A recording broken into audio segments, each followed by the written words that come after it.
É difícil, né, essa visão antropocêntrica. Eu não consigo pensar muito assim, sabe por quê? Eu tenho muita hierarquia, eu gosto de hierarquia, né? Assim, no bom sentido. Então eu respeito meus avós, os meus pais, aquela coisa toda. Eu respeito, eles estão há 33 milhões de anos. A gente está há 10 mil. Quem somos nós para falar qual é o papel dele? Eles têm que falar para nós, né? Então, assim, eu tenho respeito por quem está antes, quem chegou antes de mim no espaço. Então, eu tenho respeito por esses animais, pela idade que eles têm aqui, pela função ecológica que eles têm. Eles passaram por várias extinções, várias.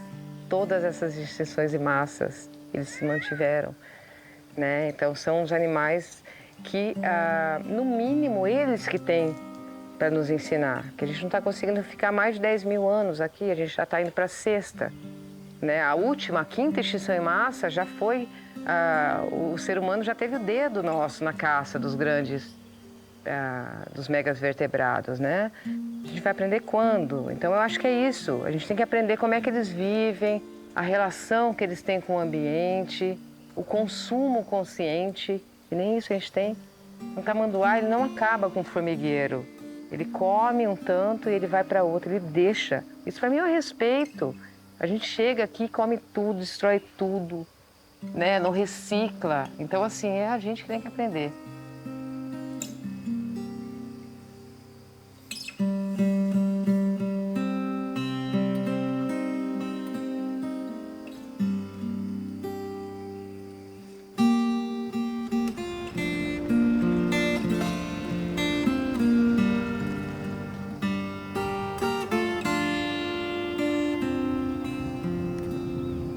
A gente já consegue levantar dados de saúde, a genética, tá bem. Agora, entendendo a área de vida e os de espaço, um animal difícil de monitorar, né? Porque ele faz o deslocamento dele é muito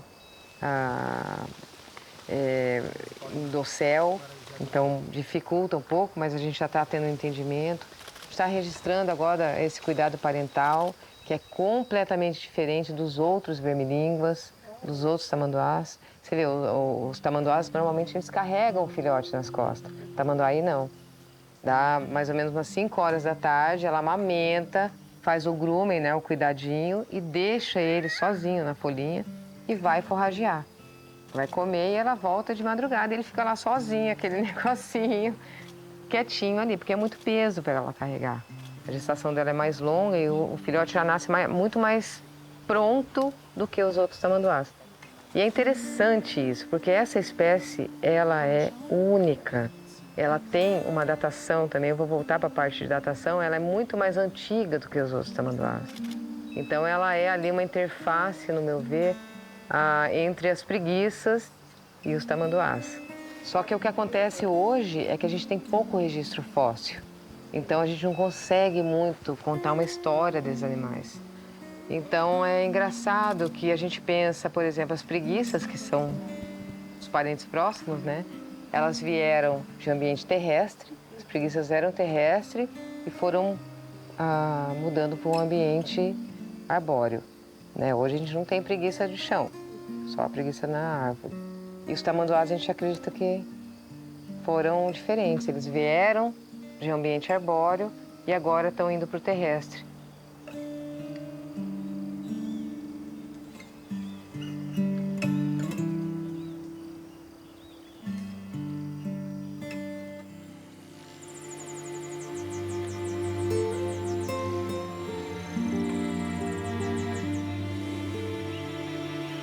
A anta é um animal extremamente importante para a manutenção da biodiversidade, né? Então é um mamífero de grande porte, é um animal que consome quantidades enormes de frutos e dispersa as sementes desses frutos, né?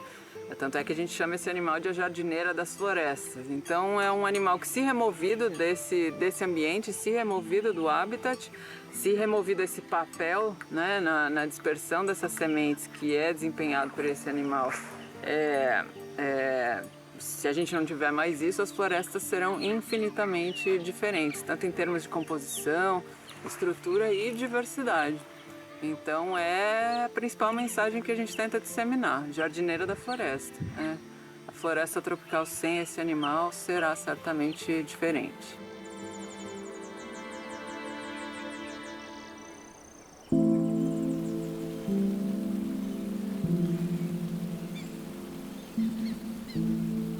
O mero é uma espécie muito emblemática porque ela depende de vários ecossistemas conectados, interconectados, né?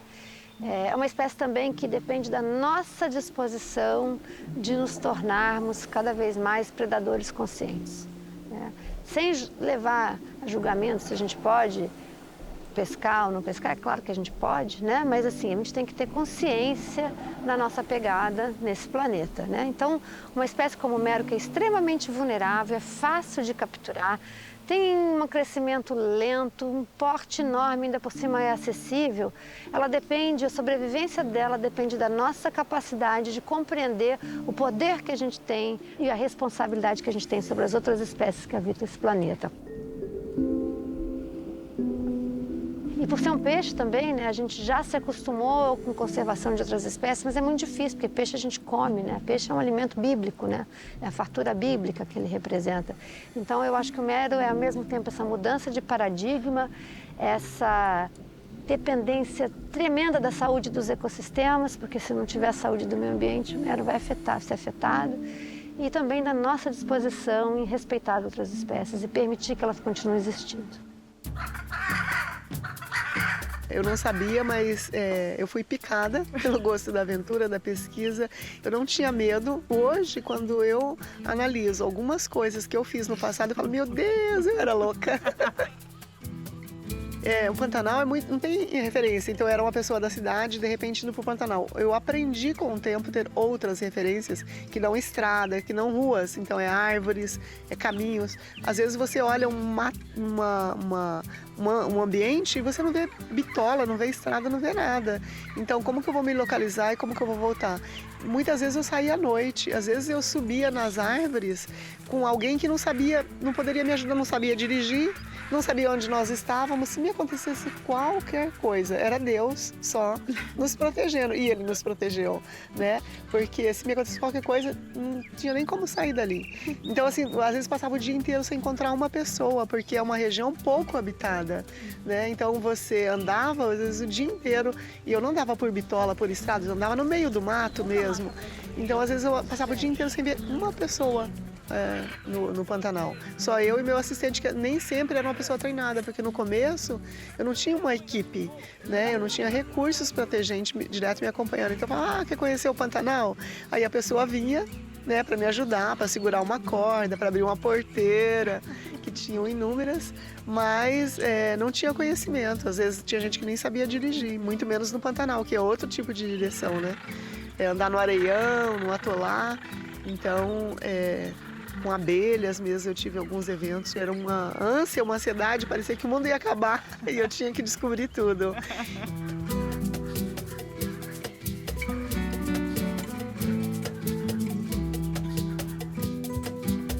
E quando a gente viu uma árvore seca com umas mais ou menos 30 araras azuis pousada e o professor disse que elas estavam fadadas a desaparecer, eu disse que não poderiam, porque era um bicho tão lindo que outras pessoas deviam conhecê-la na natureza. Na realidade, hoje eu não sei fazer outra coisa a não ser trabalhar com as araras. Tinha um recife lindo, um de arenito, e eu fazia o monitoramento lá. Era verão e inverno, né? Queria ver a questão do início de branqueamento e tal. E aí eu fiz o verão, quando voltei no inverno, minha área de campo estava dinamitada. Eles tinham dinamitado o Recife para abrir espaço para os navios. E aquilo foi o meu primeiro choque dessa coisa do que a gente precisa fazer em prol da economia, né? A gente está fazendo um monitoramento de Recife, coletando água do mar, daqui a pouco vem lá o Tupã nos visitar, o grande peixe-boi daqui. Então, essas coisas inspiram, essas coisas fazem com que o positivo de todo o impacto que a gente sabe e a destruição que tem acontecido, é só a gente escolher, né? É tipo, escolher e olhar o lado bom. Tem um lado ruim e um lado bom.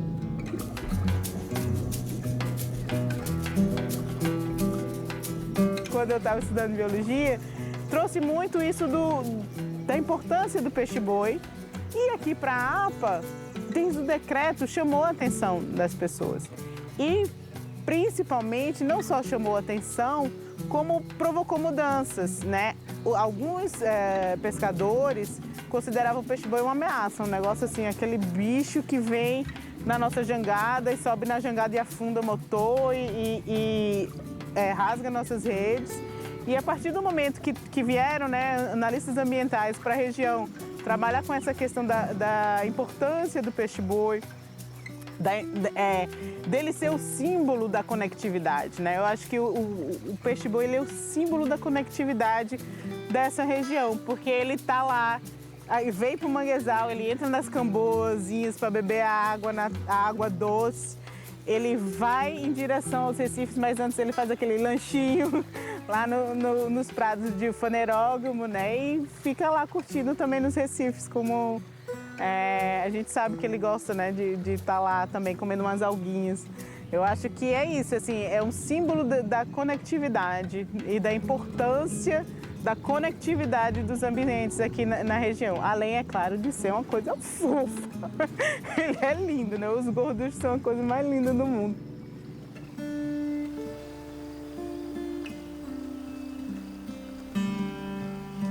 A gente vive num país que tem uma das maiores biodiversidades do mundo e que pouco conhecida ainda. A gente não catalogou nem metade do que tem, né? Nós estamos descrevendo espécies ainda de mamíferos em plena 2020. E eu gosto de estar à frente disso. Eu tenho como inspiração os exploradores, os naturalistas. Eu tenho essa veia mesmo de explorar, de conhecer, de chegar primeiro, chegar num lugar onde ninguém pisou, né? Ver o que tem, relatar o que tem antes que a gente não tenha mais.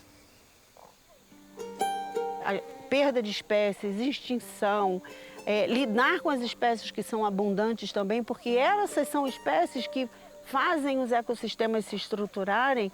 Isso diz respeito diretamente à nossa qualidade de vida e à saúde que a gente quer agora, porque esse futuro que a gente fica pensando, que a gente fala do futuro, o futuro é nesse momento, né? A decisão é agora. Algumas decisões a gente já perdeu o pé, mas agora é a hora da gente efetivamente fazer essas coisas acontecerem. Então, eu acho que todo esse esforço de falar sobre isso é muito importante, mas não só falar, né? É mostrar para as pessoas que essas coisas são possíveis de serem feitas.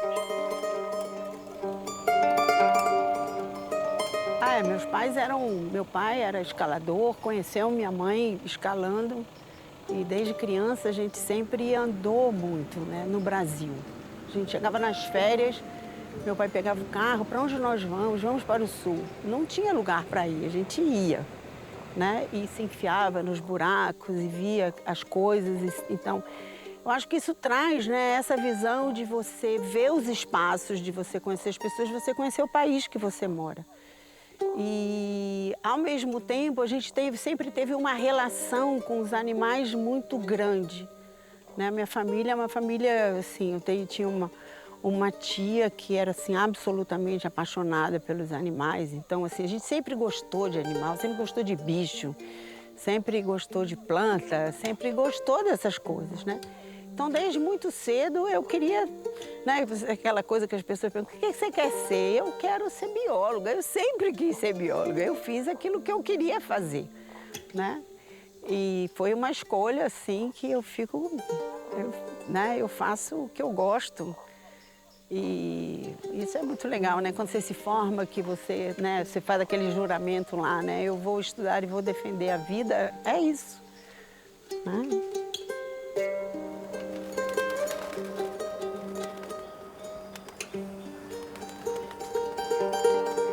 Eu venho de uma família também que gosta de natureza. Eu tenho uma avó maravilhosa, que eu cresci no sítio, fui escoteira, então tem todo um processo.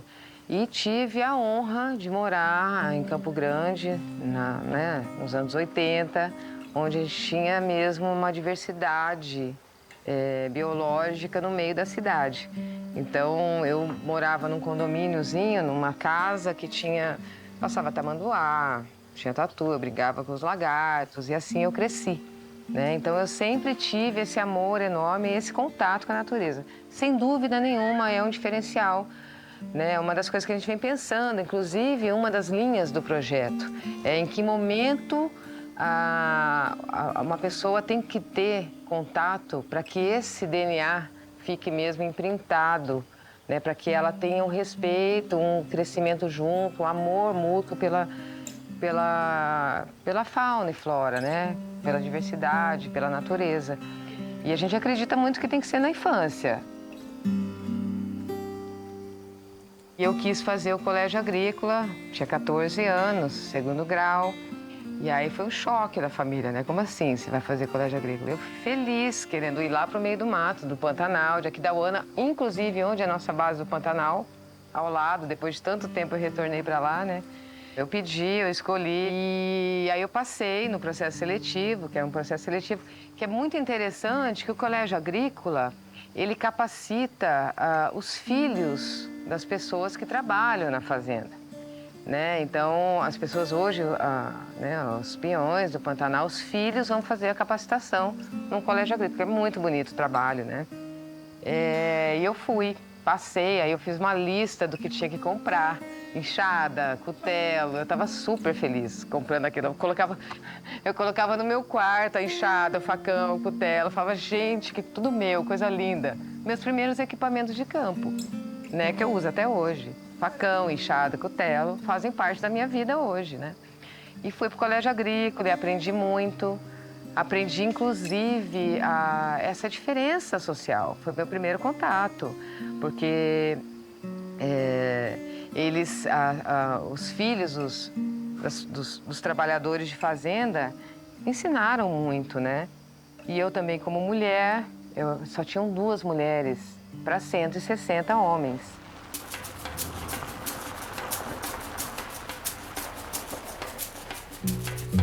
Por muito tempo eu não pensava nisso. Depois que eu comecei a ver uma palestra sobre mulheres negras na ciência, uns 3 anos atrás, foi que me fez refletir e fez eu olhar para a minha história e ver que eu não tinha professoras negras, eu não tinha pessoas que eu me inspirasse, que fossem semelhantes a mim e que fossem até da mesma região, né? Eu sou de Recife, trabalhando com Recife, todos os professores que eu trabalhei durante a universidade, eles eram do Sudeste, eles eram do Sul, né? Então não tinha a questão de, claro que foram pessoas super importantes e inspiradoras, mas não tinha o reconhecimento, o sotaque, as histórias, eu não tive isso. E aí também comecei a perceber que, de fato, era difícil para as mulheres como eu chegarem a um topo da carreira, né, como professoras. Então, quando eu comecei a conversar com isso, todas as minhas amigas nordestinas e negras, nenhuma delas estava como um cargo de professora. Todas elas eram pesquisadoras ou ainda estavam no doutorado. E aí eu comecei a conversar bastante com elas, dizendo, gente, por que a gente nunca conversou sobre isso? Por que a gente sequer toca? A gente fala da questão de assédio na academia, dos traumas que a gente sofre de orientadores, de algumas coisas assim, assédio nos embarques, mas da questão da negritude, da representatividade, na nossa região a gente nunca falou. E eu vi como isso era importante quando eu saí um pouco da academia, da pesquisa em si, e passei a trabalhar com conservação com a sociedade. Tem pesquisadoras que eu conheci, negras, assim, incríveis, que estão fora do país, né? E outras dificuldades que eu tive também é a questão financeira, né? Você, querendo ou não, tem uma relação muito forte, né, na questão de raça e poder aquisitivo. E aí, uma outra conversa que eu tive com elas foi isso, assim, não só a gente não encontra poucas mulheres negras, como mulheres negras trabalhando com biologia marinha e mergulhando, nossa, contei nos dedos, porque era muito difícil, dentro da pesquisa é uma coisa assim que demanda muito financiamento para você conseguir alugar um barco e mergulhar, comprar os equipamentos. Se você quer fazer um censo, precisa de uma câmera que é uma fortuna. Então, assim, são vários percalços, né, que tem toda pesquisa, mas que quem não está acostumado, quem nunca pensou no mergulho como um hobby, era uma coisa que, não, eu aprendi quando fui para umas férias no Caribe e mergulhei com a minha família. Não era assim, né? Então, para mim, começar a mergulhar foi só por causa de projetos financiados na academia, né? Que aí dentro do projeto tinha esse incentivo para os alunos de graduação fazerem curso com abatimento. Daí eu comecei desde cedo a fazer iniciação científica, né, voltada com coral, e aí parte da minha bolsa já era guardado para poder fazer o mergulho.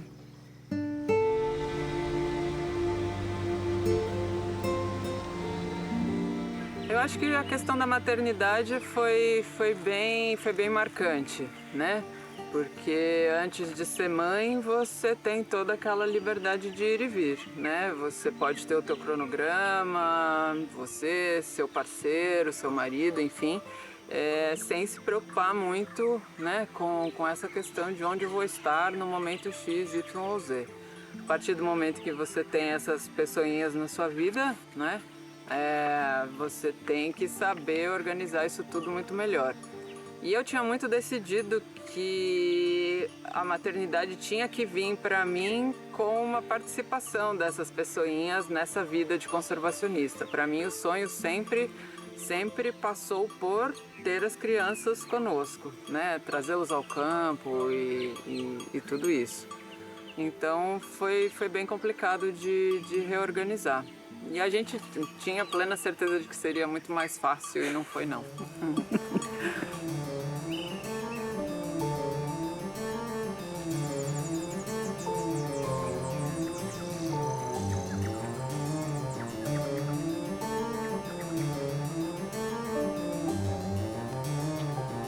Eu cresci nesse lugar, né, no meio da natureza e como eu disse, a paixão vem daí, certamente, a vontade de estar nesse ambiente para o resto da vida vem daí e sempre gostei muito de bicho, uma outra coisa da minha mãe. Minha mãe também adorava animais, a gente sempre foi cachorreiro, sempre tivemos muitos cachorros e na casa, que era no meio do mato, vinham muitos animais, vinham macacos, né, vinham coatis, vinham aves de todo tipo, então tinha essa coisa com bicho e eu entrei na faculdade sabedora de que eu ia querer trabalhar com animais. E você começa a encontrar os seus gurus, né? Você começa a encontrar os seus mentores e muitos professores e pessoas dali do ambiente acadêmico da universidade começaram a me apresentar a livros, a papers científicos e eu li algumas coisas sobre a anta e esse papel desse animal na dispersão de sementes. E é fascinante, né? Como que tem animais que são tão importantes para manter a biodiversidade. E mantive ali um interesse por esse animal. E quando nós fundamos o IP, né, em 1992, uma tarde em Piracicaba, todos nós ali sentados, tomando uma cervejinha na beira do rio e sonhando o que a gente queria para essa organização. E a gente queria ser uma organização por excelência de conservação de espécies e fizemos uma lista dos animais com os quais a gente queria trabalhar. A anta rapidamente foi para essa lista como um animal muito pouco estudado, né, para o qual a gente tinha que intervir. Quando você começa algo como um projeto como esse, é uma avalanche, né, uma bola de neve de perguntas, de novos questionamentos que vão surgindo para você. Então, o que era para ser um projetinho acabou virando o meu projeto de vida, minha causa. E se tornou bastante claro que um banco de dados para a Mata Atlântica exclusivamente não seria relevante para toda a área de distribuição desse animal. A gente tinha que expandir, né? Então expandimos para o Pantanal, eventualmente para o Cerrado e estamos nesse momento expandindo pela 4ª vez para a Amazônia, que é o nosso último site. Então ao longo dessa história, sim, a gente, na trajetória, a gente vem construindo o maior banco de dados sobre a anta e que vem sendo e será ainda mais no futuro o principal instrumento que a gente tem para pensar o que são as estratégias que efetivamente vão conservar esse animal nas diferentes realidades nas quais ela está inserida.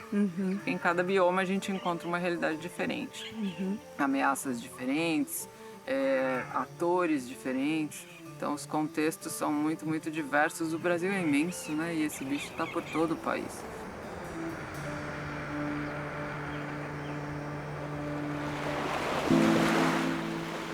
Biologia da conservação é uma disciplina que eu ministro hoje em dia que me dá a maior alegria. A maior alegria que eu tenho é dar aula de biologia da conservação marinha, porque ela começa filosoficamente. A gente começa do debate filosófico, porque hoje em dia a gente está no antropoceno, a gente não tem mais ilusão de natureza intocada. Hoje em dia, o que a gente tem que discutir é como que a gente vai conseguir, tendo os benefícios, os bens e serviços que a gente sempre gozou nesse planeta maravilhoso. Então o desafio é muito maior. É um desafio que hoje em dia eu acho que ele é para cada indivíduo, para cada ser humano. Que decisão, cada dia que você acorda, o que eu vou fazer hoje de diferente para ajudar o planeta? Isso exige muito, é um trabalho de coletividade, é uma ciência que ela, embora ela seja biologia, né, e a gente estuda espécies ameaçadas, avalia o ciclo de vida delas, pondera se elas são RK estrategistas, como é que elas, né, sustentam exploração ou perda de hábitat, mas ao mesmo tempo é uma ciência muito voltada para o ser humano e o seu lugar no planeta, né? E o espaço definido do PELD, que a gente trabalha aqui, que eu coordeno no momento, né? No momento estou como coordenadora, possivelmente daqui a alguns anos vou continuar como participante, a gente chama de Tamandaré, porque é a cidade núcleo, mas é a região do sul de Pernambuco. E a nossa abordagem é uma abordagem de paisagem marinha. Para mim, pessoalmente, é uma coisa que sempre me fascinou, né? Eu comecei a mergulhar muito jovem, comecei a mergulhar antes de estar na faculdade. E o que me fascinou quando entrei debaixo d'água foi a paisagem marinha. Porque é um mundo, né? É um mundo muito diferente do terrestre, obviamente, mas ele é tão fascinante, tão complexo quanto, né? Ainda tem a dimensão líquida da água, né? Do movimento, das correntes. Então, essa é a pegada que a gente estuda. A gente estuda essa conexão numa escala mais macro, né, e fluida, né? Então é isso que me fascina. Eu acho que é isso que une a oceanografia na parte física, geológica, química e biológica, que traz integração. Me interessei por biologia marinha quando eu comecei a mergulhar, porque eu fiquei tão fascinada que eu pensei, eu quero passar o resto da minha vida fazendo isso e pensando bem, né, assim, não enjoei até hoje e eu espero poder continuar fazendo até o final. Então, eu sempre trabalhei com pesca, né? Sim, relacionada à pesca. Acho que no começo, bem no comecinho, quando eu era estagiária ainda no Rio, a gente trabalhava com as espécies, mas ia buscar essas espécies com os pescadores. Então, os pescadores e as pescadoras sempre foram as fontes de material de pesquisa. Mas ali, esperando o barco chegar, a conversa é muito rica, sempre foi. Muitas das lutas de conservação travadas aqui em Tamandaré, por exemplo, né, eu acho que eu vou te dizer até que foram todas, elas foram indicativos das pessoas ligadas à pesca, que diziam, olha, essa espécie está sumindo, olha, os corais estão com problema aqui, olha, isso aqui deveria ser assim. Então, eu acho que a gente trabalhou muito para conseguir obter a informação científica e fazer a justificativa técnica e procurar estimular, procurar induzir ou subsidiar as medidas legais necessárias, né? E isso foi sempre, desde sempre. O atol não tinha referência, não existe um lugar como ele, não só no Brasil, mas no Atlântico Sul. Então, os desafios foram todos, né? De ocupação, de continuidade, de aprendizado, de conhecimento, de persistência, de insistência, do acordar, do amanhecer, então, do anoitecer, de tudo. A gente não conhecia nada. Então, foram muitos desafios, mas o maior deles foi o medo da ocupação desse lugar tão inóspito e tão solitário. O atol contribui com presente também, né? Porque teve um passado impactante. Então, o fato de ter tantas vidas, de você saber que isso aqui é um berçário que vai repovoar tantos bancos de pesca, quantas pessoas sobrevivem do que nasce do atol e vai pela dispersão. Então, em relação à biodiversidade, é presente e futuro garantido por ser uma unidade de conservação e proteção integral. Assim eu espero, entendeu? E quanto às pessoas, ciência, né? Todos os dias se descobrem coisas novas. O que está acontecendo agora na parte leste do atol, enquanto a gente está aqui, a gente não sabe. Então, Rocas é presente e futuro. Espero que com proteção, conservação, ciência, conhecimento e perpetuidade de muitas vidas. É isso que eu penso, no presente, principalmente no presente, para garantir o futuro. O atol me fez uma pessoa mais forte, mais resiliente, mais resistente, mais sabida. Porque eu sou sabida, viu? Eu aprendo as coisas no atol. Então, me fez uma pessoa mais pensante, só não me fez uma pessoa mais paciente, entendeu? Com os seres humanos, mas com a natureza, sim. Então, o atol representa tudo, tanto na minha vida profissional como na minha vida pessoal. E também, o meu maior desafio é poder provar para o meu pai que ele estava muito certo quando, aos 19 anos, ele me levou para trabalhar no IBDF com ele, porque ele disse que eu não dava para academia, que ele não me via fazendo a faculdade, que o meu negócio era a natureza.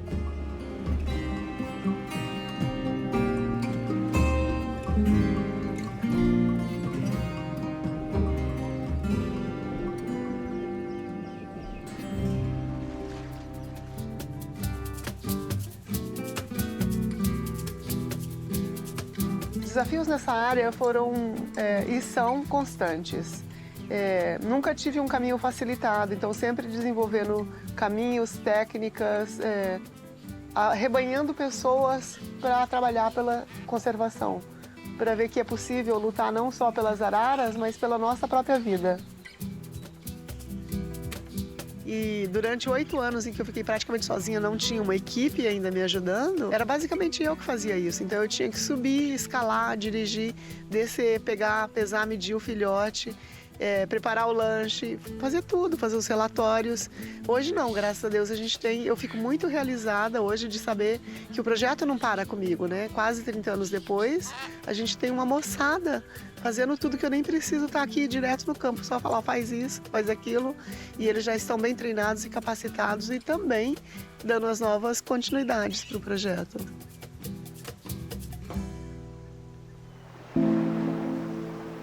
A gente, depois de uma certa época na sua carreira, os seus alunos são os protagonistas, porque eles são os autores, os primeiros autores, muitas vezes de várias pesquisas que você já fez, ou que você quer fazer de novo, ou que você gostaria de fazer de novo, ou que você nunca fez e você gostaria de ver feitas, entendeu? Então, eu acho que esse que é o espírito da academia, assim. Você, como professor, a sua juventude se prorroga através dos cérebros alheios, né? Então, você trabalha com essa rede, você aprende com os alunos. Muita coisa que eu sei e eu aprendo através deles.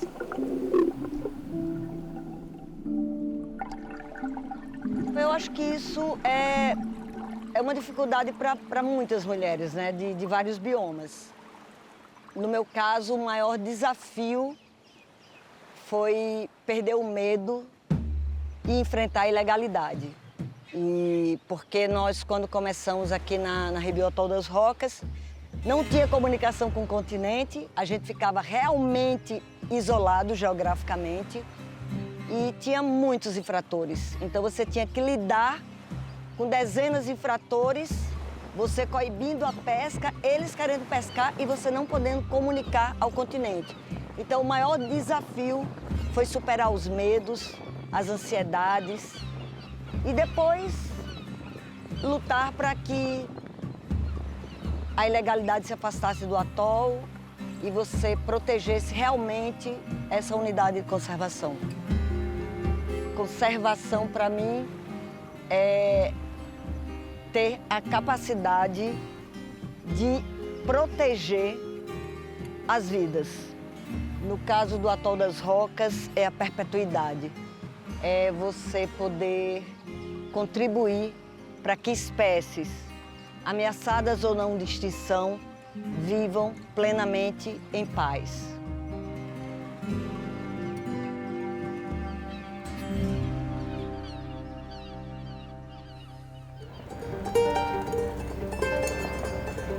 Eu acho que hoje a conservação é todo o fio que conduziu todas as coisas que eu fiz na minha vida, né? Todas as coisas que eu acredito, tudo aquilo que eu quero ver, por tudo aquilo que eu venho trabalhando, por tudo aquilo que eu acredito, que eu luto e que eu espero que as pessoas vejam, né? Tenham o mesmo prazer que eu, né? Que as pessoas tenham a oportunidade de vislumbrar esse mundo tão lindo. Na verdade, eu sempre me interessei pelos processos da natureza, muito mais do que estudar uma espécie específica, estudar como os arranjos das coisas acontecem. E os parasitos, eles são sensacionais para isso. Porque às vezes a gente tem vários parasitos que utilizam espécies diferentes, eles evoluem mais lentamente, né, os eumintos, os vermes, mais lentamente do que as suas espécies de hospedeiros. E com isso eles vão nos contando essa história, por onde eles passaram, a forma de transmissão deles nos contam o que as pessoas comiam, aonde elas viviam, como é que os animais viviam, o que eles comiam, qual era a mudança do ambiente, se era mais seco, se era mais úmido. Então essa história, os parasitos, na verdade, eles representam uma forma de vida de altíssima complexidade, dificílimo de ser estudado justamente por causa dessas multirrelações entre espécies. E isso, para mim, é altamente desafiador. E o desafio é uma coisa que me move, né? O desafio de compreender processos complexos e que contam essas histórias ao longo do tempo. Então, acho que a paleoparasitologia, ela trouxe isso para mim. Ela me colocou nesse lugar dessa visão grande no tempo e no espaço.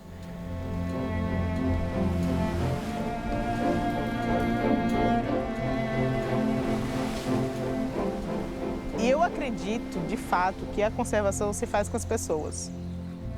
Isso, para mim, é uma coisa que é muito clara. Não adianta... eu vi isso no Atol das Rocas, foi muito engraçado. Eu estava lá, fazendo meu doutorado, pesquisando a acidificação oceânica no meio do Atol das Rocas, que não tem pessoas, não tem nada.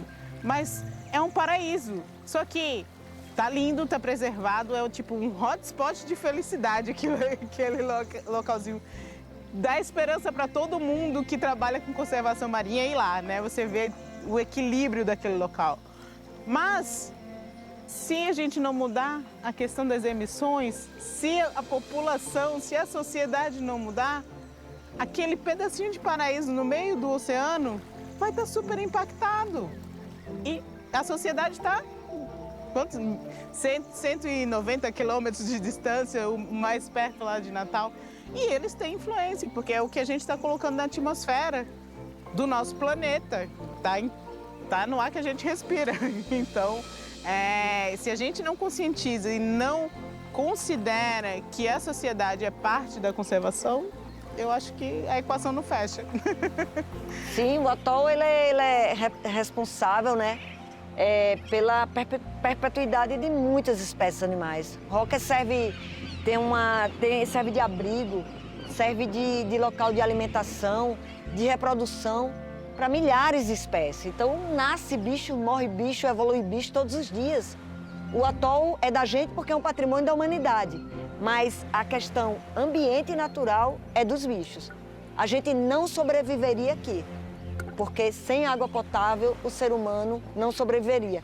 E cada bicho que está aqui, ele está aqui porque ele não necessita da água potável, e nós sim. Até isso, Deus foi esperto. Não vou colocar água potável no atol para o humano não ocupar, para ser cada vez mais dos bichos e das plantas. Você está lá naquele barquinho no meio do oceano, você tem a impressão que é infinito, que o recurso é infinito. O recurso não é infinito. Eu acho que a gente está trabalhando pela conservação, tenho certeza. Tenho certeza, pela conservação. Eu acho que, infelizmente, a gente não vai conseguir deter toda a extinção que ainda vai acontecer, né? A gente está num grande evento de extinção no momento, certamente. Os corais são impactados, mas os corais têm sobrevivido muito a muitas coisas, né? Na verdade, assim, a gente tem uma grande ameaça aos bens e serviços, mas tem muitas espécies que não vão sobreviver de fato, né? Existem exemplos já, mas eu acho que a gente está trabalhando por uma melhor coexistência no planeta. Eu acredito nisso, sinceramente. Eu não consigo acreditar diferente, é impossível para mim.